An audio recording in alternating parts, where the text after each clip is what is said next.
seres bellos. Yes. Mire, doctor, precisamente, y lo ha mencionado en las otras preguntas, cuando me respondía, yo quisiera que usted le explicara, no solamente a quienes nos ven como si redundancia, en esa nueva audiencia y a los que poco nos conozcan o a los que poco conozcan de repúblicos, pero aunado aún como si le estuviera hablando al presidente Trump, al presidente Iván Duque, como si le estuviera hablando y nos estuviera escuchando también Jair Bolsonaro, que son pues nuestros principales aliados, mayormente el presidente Trump. Pero ¿cómo le explicaría usted a ellos y a esa nueva audiencia, de acuerdo a todo lo que usted ha manifestado y en lo que nos hace parte precisamente de Repúblicos, por qué ellos deben comprender lo vital y lo importante que es para los ciudadanos venezolanos patriotas no reconocer esa constitución chavista? Y para esos que todavía están equivocados, que todavía tienen esas esperanzas en Guaidó, y en ciertas propuestas que no voy a nombrar, la inviabilidad de un TIAR o del R2P. O sea, tratando de que esas personas, porque lo que no entienden mucho, y cuando empiezan a debatir con uno, bueno, no soy abogado, tengo muchos fundamentos para debatirles y para decirles los por qué, pero usted sí es abogado y tengo la suerte de tener a un gran abogado aquí para que por favor le explique a esa audiencia que todavía no entiende del por qué se debe desconocer esa constitución chavista y de poder entrarle de verdad a esa explicación tan compleja para los presidentes Trump, Duque y Bolsonaro.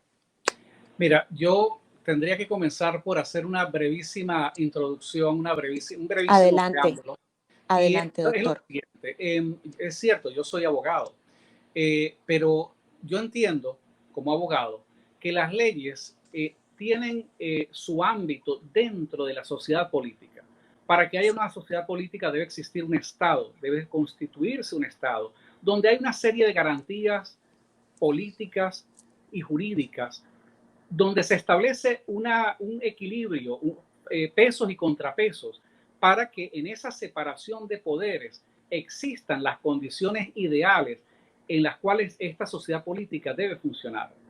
La ley no opera en abstracto. La ley es aplicada en un territorio específico para unos ciudadanos y de acuerdo a justamente una estructura. En Venezuela, esa estructura no existe.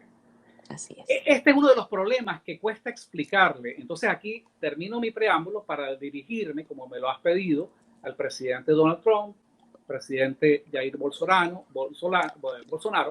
y al presidente Iván Duque, para decirles que Venezuela hoy es el terreno de lucha, es un proceso que comenzó en el año 1999, pero es un proceso político atípico que no ha ocurrido en sus países, pero no ha ocurrido aún, pero está ocurriendo. Está a punto. Este es un proceso político caracterizado, es diferente a la guerrilla tradicional, es diferente a la lucha política convencional que hemos visto.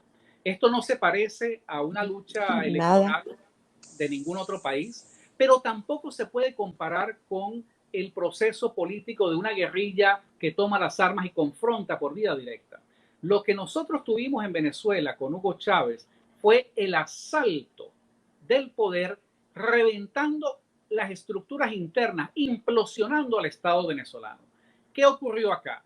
Que producto de una serie de situaciones desde el punto de vista político, pero claro, no en abstracto, producto de una campaña infame, definitiva de los medios de comunicación de la época. Así es. Por cierto, no desacreditando a Carlos Andrés Pérez ni a Rafael Caldera, sino desacreditando a ese sistema que ellos veneraban, que era la democracia de partidos. Entonces, sobre ese descalabro, sobre esa desconfianza que estos medios de comunicación, además aliados con unos empresarios locales que venían parasitando del Estado y que pensaron que con Chávez iban a parasitar mucho más. Bueno, se ha reproducido una situación de descontento que una persona como Hugo Chávez logra una victoria electoral en el año 98. Pero con esa victoria electoral, Chávez comienza a tomar, por la vía de esas elecciones, él comienza a tomar control de lo que es la estructura del Estado venezolano. Entonces comienza un proceso de rendición cobarde, por ejemplo, de la Corte Suprema de Justicia en ese momento, Todo. que ha debido, realmente ha debido afincarse en defender la constitucionalidad de la Constitución del año 61, pero que de una manera cobarde esa Corte Suprema de Justicia se rinde a los pies de Chávez y en fraude a esa legalidad se hace aprobar una asamblea constituyente y posteriormente una constitución que lo que hizo fue cambiar la estructura del Estado venezolano para hacerla a la medida de Hugo Chávez. Un Estado donde no hay equilibrio de poderes, un Estado donde no hay garantías, un Estado donde la Fuerza Armada no está al servicio de la República, sino al servicio de quien controla el gobierno. Entonces, estamos hablando de un proceso donde por vías, entre comillas, legales, por mecanismos políticos, esta pandilla toma el poder del Estado y desde adentro revientan al Estado venezolano. Entonces, no se trata, como en otros países, por ejemplo, no se trata de de la experiencia que tuvo Colombia en los 80, donde había grupos narcotraficantes tratando de penetrar al Estado colombiano. O más recientemente, la historia que hay en México, grupos criminales, pandillas criminales tratando de penetrar la estructura del Estado y ponerla a su servicio. En el caso de Venezuela no es así. En el caso de Venezuela es el crimen que se hace Estado. La banda criminal se incorpora a sí misma como Estado, incorpora el crimen como política de Estado y bueno, entonces los países, ¿verdad? Estados Unidos, Colombia, Brasil, tienen que lidiar con un grupo criminal, pero ese grupo criminal es el Estado legalmente constituido que representa a la nación venezolana. Entonces, estos países y la llamada comunidad internacional son víctimas de ese mito de, bueno, hay que seguir unos protocolos, pero bueno, ese por eso, para comenzar a responder tu pregunta, por eso es que nosotros siempre hemos planteado como la premisa fundamental de la tesis política en la lucha que estamos librando en Venezuela comienza con el número uno, que es desconocer la Constitución chavista de 1999. Cualquiera que nos venga a plantear una solución a través de esa Constitución, lo que nos está pidiendo es hacer el juego al chavismo, meternos en esa camisa de fuerza de procesos que han sido acomodados a la medida y a los intereses del chavismo. De manera que podemos vernos en un proceso donde si le damos la razón a Pompeo, como no, se puede ir a unas elecciones y con esa legalidad chavista, seguramente el chavismo vuelve a ganar las elecciones. ¿Y qué nos van a decir? No, bueno, es la legalidad. Entonces, hago toda esta explicación un poco para significarle a nuestros aliados, a Donald Trump, a Jair Bolsonaro y a Iván Duque, que la pelea que está planteada en Venezuela no se puede ver, no es una pelea legal, jurídica, no es un tema constitucional, es un tema histórico, es la supervivencia de la nación venezolana lo que está en juego. O sea, si nosotros decidimos que hay que seguir por las vías de la legalidad chavista, estaremos decretando la desaparición de la nación venezolana. Por eso nosotros decimos que hay que desconocer esa constitución y hay que invocar vías de fuerza. ¿Por qué decimos que hay que invocar vías de fuerza? Porque lamentablemente las armas de la República, de la nación venezolana, están en manos de esta banda criminal, que ellos dicen somos el Estado. Entonces tenemos que buscar la manera de fracturar si es que algo queda decente. Yo no lo sé, yo digo que no, a mí me han enseñado que no se pueden hacer generalizaciones al 100%. Yo quiero imaginar que de esa Fuerza Armada en Venezuela habrá un 5 o un 10% o un X% de militares que todavía conservan una fibra y que estarían dispuestos a desprenderse para luchar contra eso, pero no lo sé, no lo sabemos, lo sabremos en el proceso. Pero lo que sí sabemos es que por las vías de estas negociaciones que alienta la falsa oposición en su versión de Capriles o en su versión de Juan Guaidó, por esa vía de negociaciones, de elecciones, simplemente lo que estamos haciendo es repetir el patrón fracasado de los últimos 20 años. Es un proceso que nos ha llevado de una traición a otra traición, de una desesperanza a otra desesperanza, y por eso nosotros le decimos a nuestros aliados, a estos tres presidentes, que deben intervenir, pero, ojo, no solamente, o que no lo hagan por el argumento de salvar a una nación que está a punto de perecer, que es la nación venezolana. Deben entender, en primer lugar, que si la nación venezolana desaparece como tal y esto termina fracturado en 1000 estados fallidos, ¿verdad? Donde cada PRAN tiene prácticamente control de una zona, esto va a afectar a los vecinos. Pero es que además tenemos que llamarle la atención, sobre todo a Iván Duque y al presidente Trump, de que el proceso que se vivió en Venezuela hace 20 años es lo que está ocurriendo ahorita en los Estados Unidos y en Colombia, donde hay fuerzas organizadas para tomar el poder político por la vía electoral y luego implosionar el Estado norteamericano, reventar el Estado colombiano.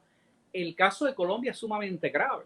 Y es grave porque venimos de una experiencia donde de una manera antihistórica, traidora, inexplicable, traidora a los intereses de la nación colombiana, el presidente Santos decide forzar un show con un acuerdo de paz con la guerrilla, haciéndole concesiones de darles presencia en el Poder Judicial, de darles fuerza en el Parlamento, y estos acomodos burocráticos se pagan caro.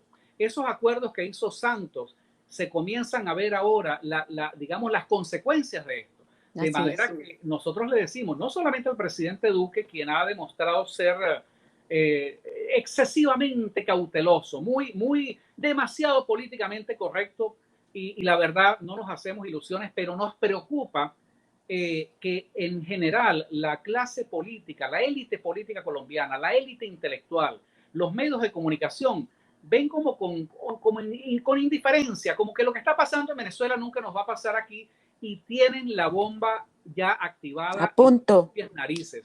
Tienen una alcaldesa ahí, un alcalde en Bogotá que está trabajando para destruir al Estado colombiano, pero ellos dicen, no, hay que darle, o sea, el problema que está cometiendo, el error que está cometiendo Colombia y en algunos casos algunas instituciones en los Estados Unidos, es reconocerle derechos, igualdad de condiciones a quienes están trabajando para destrozar el Estado colombiano o la nación norteamericana. Lo mismo que hizo Chávez. El gran error de la clase política en los años 90 con Chávez es que ellos decidieron tratar a Chávez en igualdad de condiciones. Una persona que lo que quería era destruir la nación venezolana, lo logró por esa política de concesiones. Entonces, nosotros alertamos de un proceso similar que está en marcha en Colombia, está en marcha en los Estados Unidos. Afortunadamente, los Estados Unidos, el liderazgo de Trump es fuerte, es sólido, y él ha logrado transmitir que se entienda que acá lo que hay, y utilizando una palabra que tú usaste al comienzo de tu pregunta, acá lo que está planteada es una confrontación entre patriotas y los globalistas y los progresistas. Los globalistas y los progresistas pues son la gente de esta izquierda fracasada, de este marxismo cultural que utiliza los medios de comunicación, que utiliza las universidades, las escuelas para vender su ideología, pero no la venden como si fuesen los contenidos que son, a través de programas educativos, a través de literatura. Yo lo veo prácticamente todos los días. Cuando yo leo la prensa colombiana, veo que, oye, esa neutralidad, esa objetividad, entre comillas, con la que ellos tratan a quienes están intentando destruir la nación colombiana, eso es una torpeza que se paga caro. Es lo mismo cuando uno ve los titulares del New York Times alentando grupos terroristas, alentando la violencia, porque ellos creen que de esa manera están destruyendo a Trump, y lo que están haciendo es destruyendo las bases mismas de la nación. La institución, la patria. Mi doctor, mire, precisamente de todo eso que usted ha mencionado, yo a las personas, cuando yo suba este contenido a YouTube, en mi canal de YouTube, yo le voy a poner abajo un link de una transmisión sobre lo que le voy a mencionar. Tengo que leerlo textualmente para poner a la gente en contexto sobre qué estoy hablando. Y es la amenazante reaparición de Iván Márquez, de Santrich, del Paisa y de Romaña. Se generó no solamente un comunicado hecho por ellos, sino con una imagen, una foto, ¿ok? Donde esa imagen, que la soporta el titular que ellos mencionan, Duque debe irse. Esos 4 personajes, doctor, están con uniformes militares. 2 de ellos de la Fuerza Armada Venezolana y otros 2 con uniformes de la Guardia Nacional Bolivariana de Venezuela. Todos con fusiles israelíes. Organismos son armamentos adquiridos por Maduro. Doctor, explíqueme a mí, a la audiencia, a quien nos ven ahora, a quien nos vean después en diferido, si estoy en lo incorrecto, donde nuestros principales aliados han subestimado de una manera increíble. De verdad, yo tengo que decirlo con las palabras porque yo soy demasiado franca, hasta irresponsable. No tanto con los venezolanos, porque el problema de los venezolanos sí es de los venezolanos y estamos pidiendo la ayuda, el auxilio, la coalición militar y todo, pero han subestimado tanto que pensaron que nunca les iba a llegar al patio el problema. Y desde siempre hemos sabido cómo la guerrilla se mantenía amparada por Hugo Chávez, reiterada por Maduro, igual en estos contextos, pero lo que yo explicaba no solamente en el título, en la invitación para usted y todo, es que esto es algo que el presidente Trump ha mencionado muchísimo, es la seguridad del hemisferio lo que está en riesgo. Es mi análisis. Explíqueme si estoy en lo incorrecto, pero esto es tan grave como el problema que le hice en la primera pregunta con lo de Irán. Y cuando usted nos menciona todo lo que nos menciona luego. O sea, porque desde Chávez siempre, Chávez, todas las semanas a Chávez iba a haberle un golpe de Estado. A Maduro también todas las semanas hay un golpe de Estado. Pero resulta que lo que no se han puesto a analizar la mayoría es que son ellos los que están desestabilizando absolutamente toda la región y quieren tumbar los gobiernos democráticos. Pues ese es mi análisis, doctor. No sé, pero... Bueno, sí, yo estoy de acuerdo en esa observación inicial que hace. Lo que pasa, la política hay que calibrarla, no solamente, no es tanto el discurso para vender el hecho, es el hecho en sí mismo, ¿no? Lo que hay que evaluar. Yo creo que, por ejemplo, acá, en el caso que estás mencionando, es evidente.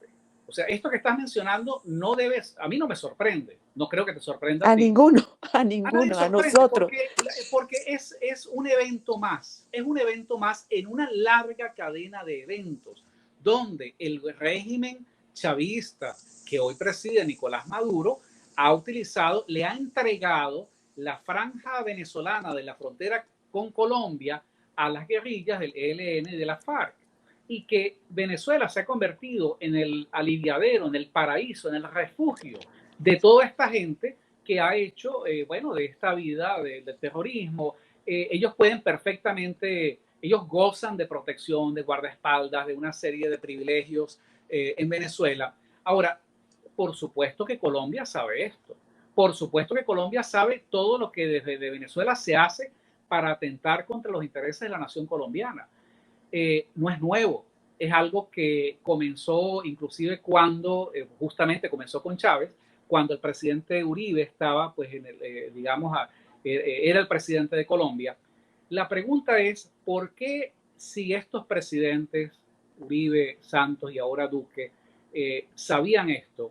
¿Por qué si el alto mando militar sabe en lo que está el régimen chavista de Venezuela? ¿Por qué si la élite política colombiana entiende por dónde va el régimen venezolano que está financiando no solamente la guerrilla, ¿verdad? Sino que está financiando al grupo de Petro y a toda la gente que supuestamente por vía electoral y política intentará tomar el poder en Colombia en el 2022, creo que son las elecciones? Entonces, ¿por qué no hacen nada?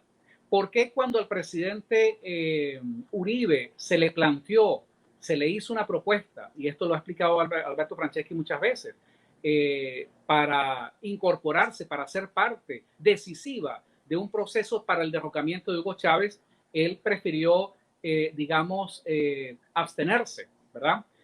¿Por qué estos presidentes piensan que ellos podían ser mucho más hábiles que el chavismo y han terminado prácticamente siendo los tontos útiles del chavismo?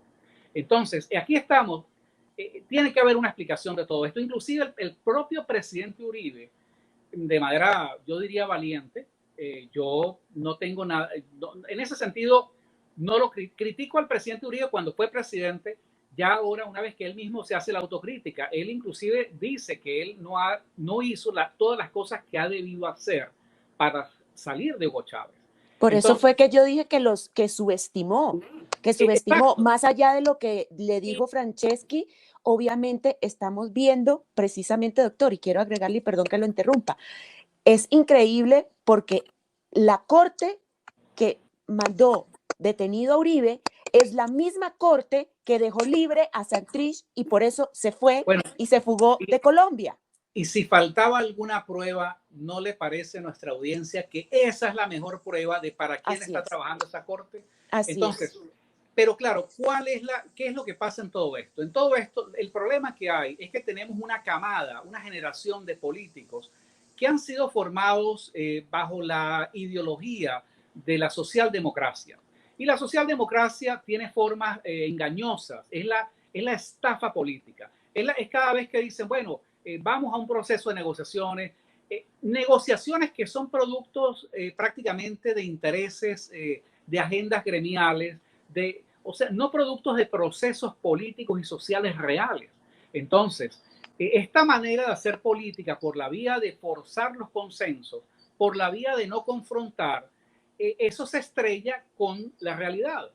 Y yo quiero aprovechar esta pregunta que tú me haces para hacer un contraste entre esa manera que nos han acostumbrado nuestros políticos en América, en Sudamérica, de que los diálogos y las negociaciones bueno, y hay que rendirle un culto fetichista a la democracia, así la democracia no sirva, como en el caso de la democracia en Venezuela, un estado de partidos profundamente corrompido. Total. Quizás no tan corrompido como el Estado chavista, pero bueno, el proceso de hacer de esto un fetiche, ¿no? Esa manera, digamos, de rendirle culto a las formas y negar de manera sistemática la realidad. Esa manera de hacer política se estrella contra otra forma de hacer política que la gente la identifica como lo políticamente incorrecto. Tenemos lo políticamente correcto y lo políticamente incorrecto. Ay, Lo pero no se me política, adelante. Esa es la pregunta tengo 6. que decírtelo porque, mira, lo políticamente incorrecto es la hipocresía política. Sí, Yo señor. digo para que la gente me aplauda. Yo vengo a este programa y digo las cosas y pregunto a la gente, ¿qué quieren ustedes que les diga?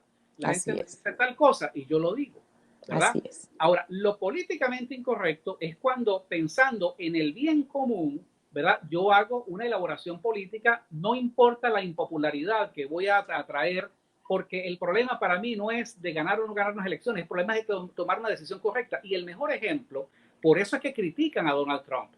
Donald Trump tomó una decisión políticamente, que lucía políticamente incorrecta.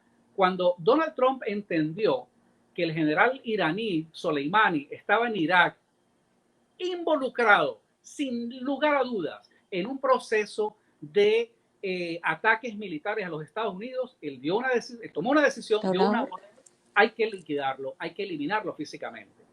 Mi pregunta, mi reflexión para nuestra audiencia y nuestros amigos, nuestros aliados en Colombia, ¿verdad? ¿Qué es lo que ellos han pensado en algún momento hacer con los personeros del régimen chavista? O sea, Colombia debió haber actuado hace muchos años en defensa de sus propios De su intereses propio. para no verse ahora en la vergonzosa situación de que este grupo pone a la nación de rodillas, como tú lo has dicho, utilizando la Corte, utilizando el Congreso, los mecanismos institucionales y las reglas de juego del propio sistema político en contra del propio sistema político.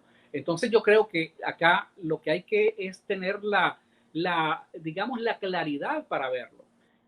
Yo, y aprovecho para decírtelo de manera muy rápida y breve, nosotros le damos crédito y le rendimos tributo a una conexión, a una identidad, vamos a llamarla desde el punto de vista intelectual, que hemos encontrado como compañeros de camino con la Escuela Filosófica de Oviedo, con la gente de la Fundación Gustavo Bueno.